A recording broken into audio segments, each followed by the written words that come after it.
안녕하세요. 환자천재 윤쌤입니다. 반갑습니다. 결초보은에 대해서 알아보겠습니다. 이 결초보은이라는 사자성어의 뜻은 글자 그대로 풀이를 해보자면 풀을 얽어서 은혜를 갚는다, 이런 뜻입니다. 그런데 이 사자성어의 속뜻은 자기가 평소에 입은 은혜를 죽어서라도 잊지 않고 꼭 갚는다, 그런 뜻이 되겠습니다. 옛날 중국 춘추시대에 이 중이라는 사람이 살았습니다. 그런데 이 중이는 진나라 흥공의 아들이었습니다.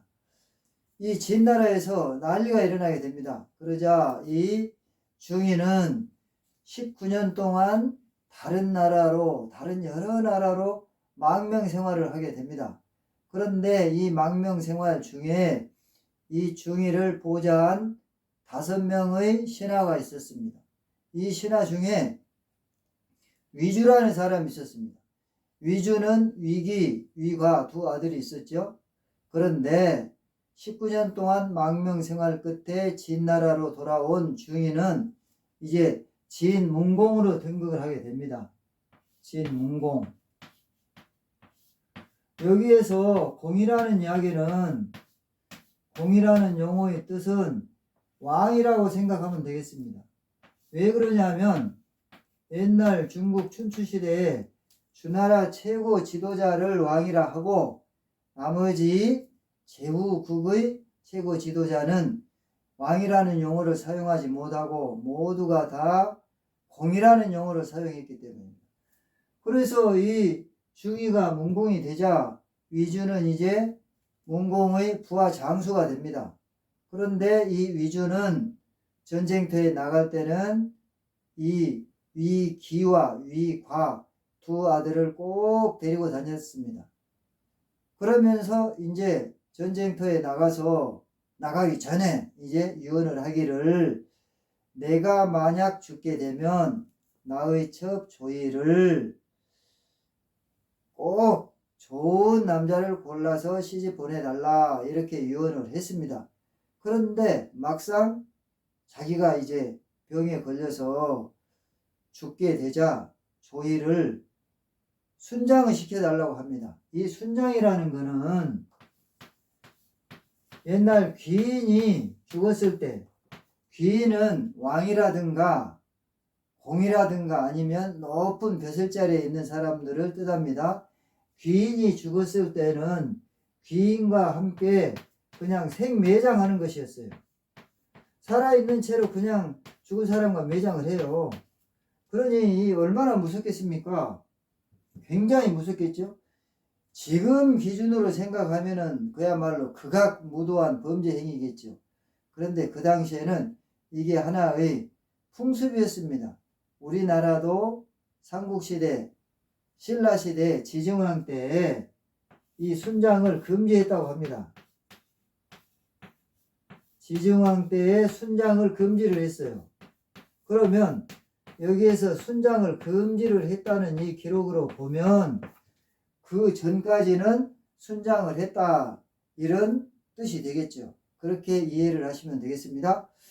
위가는 이 아버지의 유언을 듣지 않으려고 합니다. 왜냐하면 정신이 맑았을 때의 유언하고 또 병이 들어서 임종에 이르러 정신이 혼미했을 때의 유언이 서로 달랐기 때문이죠. 그런데 위기는 아버지의 마지막 유언을 들어드려야 된다 하고 이제 순장을 할 것을 고집합니다. 그런데 위가는 평상시에 부모님의 유언을 들어드리는 것이 맞는 말이지, 임종 말에 이르러 정신이 혼미했을 때 유언을 들어드리는 것은 효자가 아니다. 효자는 부모님의 정신이 맑았을 때의 유언을 들어드려야 된다 하고 장사가 끝난 후에 조희를, 좋은 남자를 골라서 시집을 보내게 됩니다. 그 후 이 두 형제는 두해라는 진나라 장수와 싸우게 됩니다. 그런데 이 두해 진나라 장수입니다. 진나라의 장수.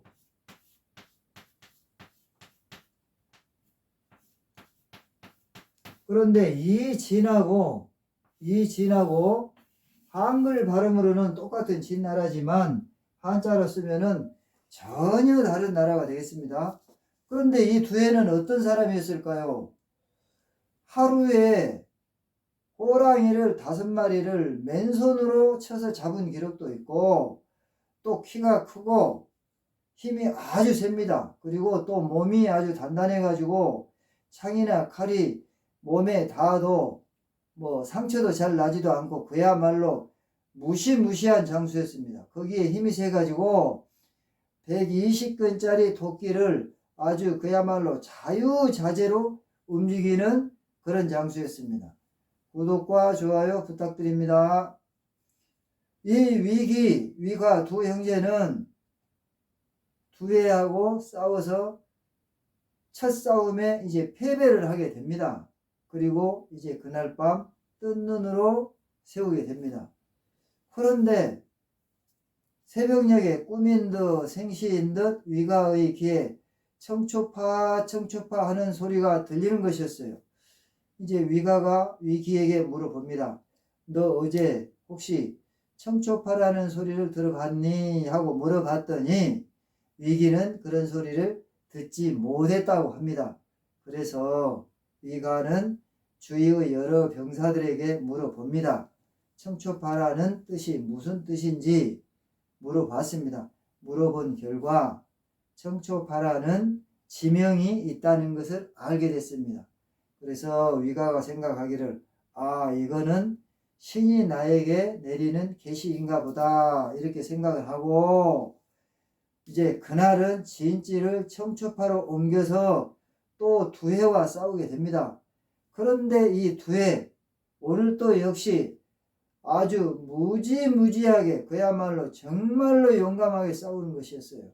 이 두해 도끼를 한번 휘두르면 적병이 그야말로 가을바람에 낙엽이 떨어지듯이 우수수 한꺼번에 그냥 5명 쓰러지는 것이었어요.